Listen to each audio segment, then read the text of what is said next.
we've got something fun planned for today.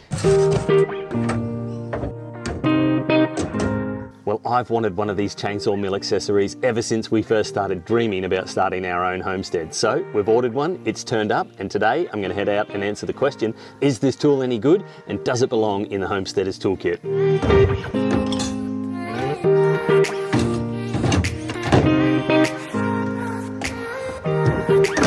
Well, we're on the hunt for a tree. We're going to head down the back of the block here. We're on 150 acres. We've got mostly native Australian species on site, so I've got my eyes open looking for a nice long straight section of a big old gum tree.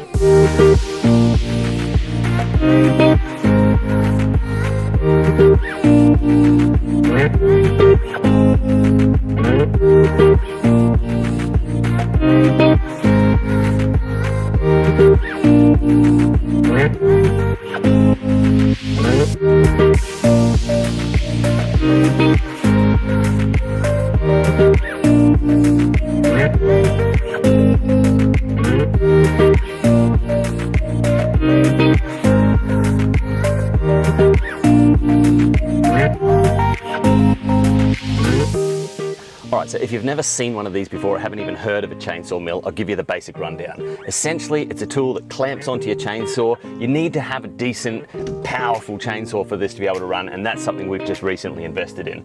And the idea is that it clamps onto the bar of your chainsaw and gives you a guide. So like a lot of power tools, how they have a guide to help you cut straight lines, it's basically that. It's just going to allow me to cut straight lines. The main thing it's going to allow me to do is take a round log and cut straight sections or boards or planks or posts out of it.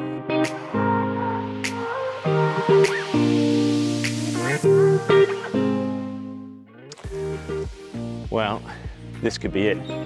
It's just off the road here. It's not really a road, it's a bush track. I reckon I've got a section there that I can see that I'm hoping will be ideally what we're after.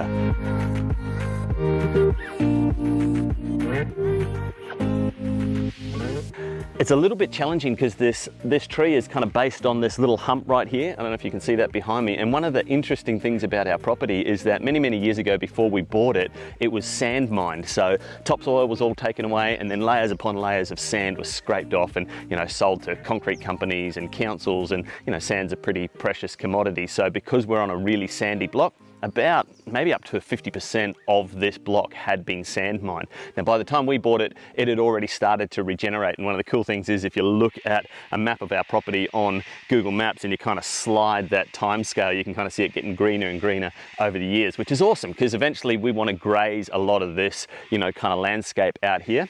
But what it's left is where the machines couldn't get close to some of these big gum trees, especially that had big, huge root systems, and they didn't want to kind of rip into all those root systems. It would have been too hard for them. We've kind of got this, like, it looks like the Shire out there, a whole lot of little hobbit hills where all of the bigger trees were. And so it's kind of lumpy and bumpy. And what it means practically for me is this tree is going to come down off its little hobbit hill and it's probably going to lean up like that. So I'm hoping that we can cut a section out of it, kind of push it down into a flat spot down here somewhere where we can work on it.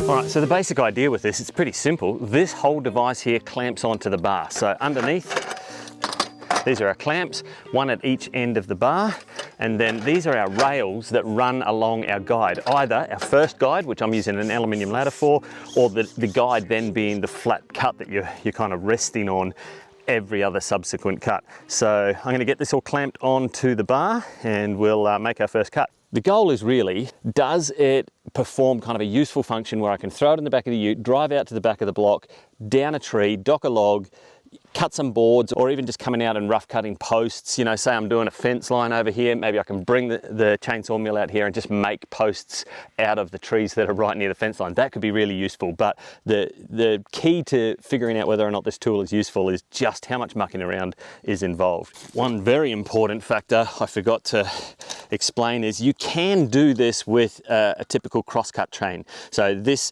cuts across the log, or you know, that way if the tree's still standing upright. But it's not great to use these chains in a ripping cut. So a ripping cut goes with the grain, and it's all to do with the angle of the chisels.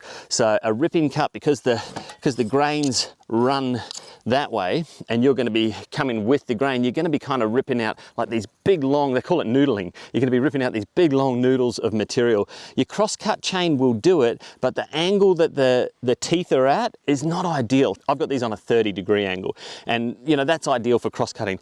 A ripping chain has two features. Well, actually I've elected for three. So the first is, it's what's called a skip tooth chain. So if you have a look, here are my two teeth. Let's go, 1, 2, 3 teeth here. Now look, in the space of 3 teeth, I've got just over 2 teeth. So the spacing is different. It's not quite, you know, half the amount of teeth, but it is definitely a larger space. And that allows for the material to get cleared out of the cut between each tooth coming through. The other thing is the teeth are cut at a 10-degree angle. Okay, I could just cut those at a 10-degree angle, that'd be all right.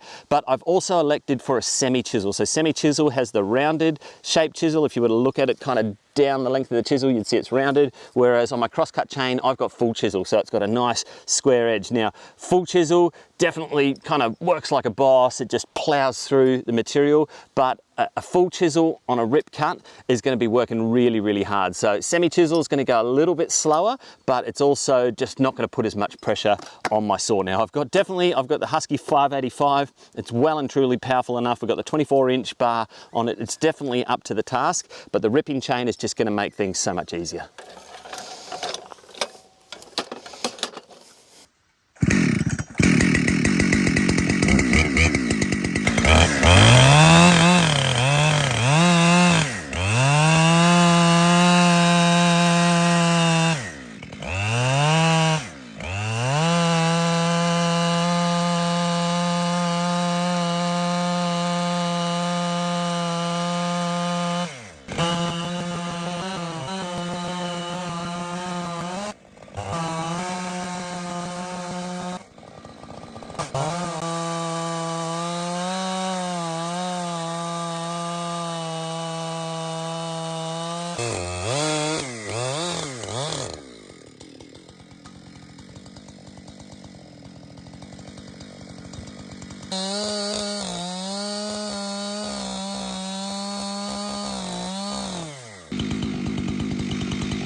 All right, two things I'm noticing right off the bat. Obviously, you've got to have the right tools with you. I'm using multi-grips and adjustable spanners, and that's useless. What I need is a set of, it's probably a 1/2-inch spanner.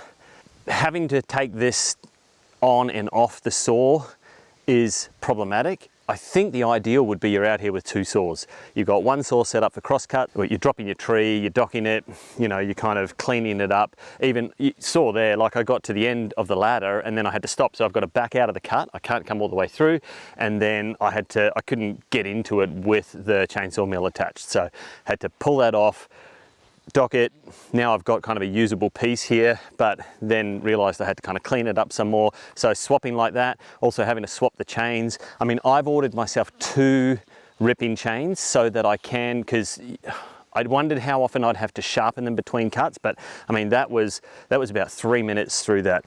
But I've got 2 chains, like I said, so that if I've got to sharpen them, like it's a real pain having to sharpen your chain when it's hot. So I want to be able to like take one chain off, set it aside, let it cool down, put the newly sharpened chain on, work at that until it's dull. And then by that time, that first chain has cooled down to where you can put it on, sharpen it, go again.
we're going to call it a day there, but ultimately, what do I think about the chainsaw mill accessory, and does it have its place in the Homesteader's toolkit? It definitely does. Obviously, it doesn't compare to a full-size sawmill. I mean, it's literally 1% the price. That was a $150 chainsaw accessory. It's not a fair comparison. So if you were doing a big project like a cabin build, or later on this year, we're going to be doing a deck build, we'll be using the sawmill for that.